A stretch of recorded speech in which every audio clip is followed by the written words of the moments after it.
Something in the play that was very interesting to me was the fact that they talked to so many different religious leaders in the area from different denominations. I thought it was surprising to see the range at which they supported Matt, if at all. A couple values that were represented were truth and balance. I thought for truth, they include a lot of the court transcripts, so there was no question as to what was actually occurring. And they also went out of their way to talk to the police officers who were at the scene, to really make sure that they knew what was happening from an unbiased point of view. For balance, I thought it was very interesting, again, how they talked to the various church leaders, so you could hear from a wide range of people, and also to hear from the friends of the accused, to get their side of the story. Even though there wasn't much to their side of the story, it was showing that the Tectonic Theater Project was really after the actual story and not just a narrative. Something that I didn't know that I circled was Fred Phelps.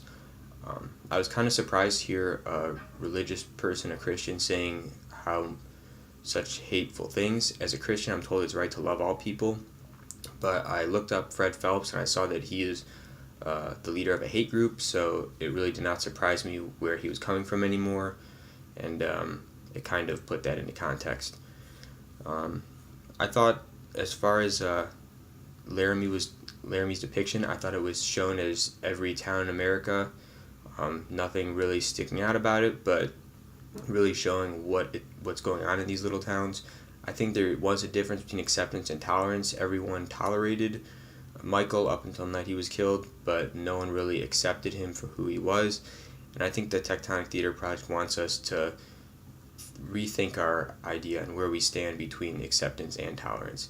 I don't think what happened in Laramie could happen in Columbus in the current day, but I definitely think that in some places still in the United States that could still happen.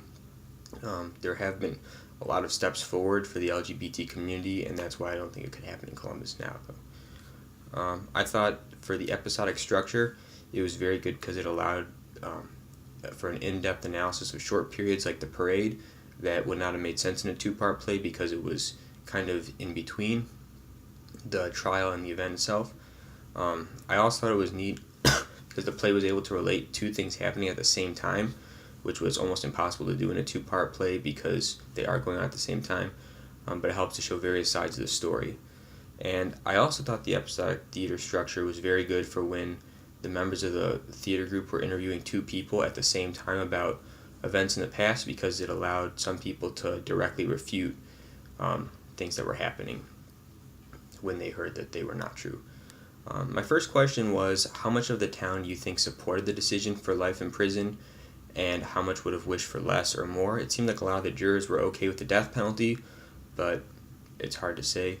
My second question was, do you think that McKinney and Henderson would have been prosecuted the same had there been less media attention, or would they kind of have been able to escape under the radar if the issue would have just stayed in Laramie? Thank you.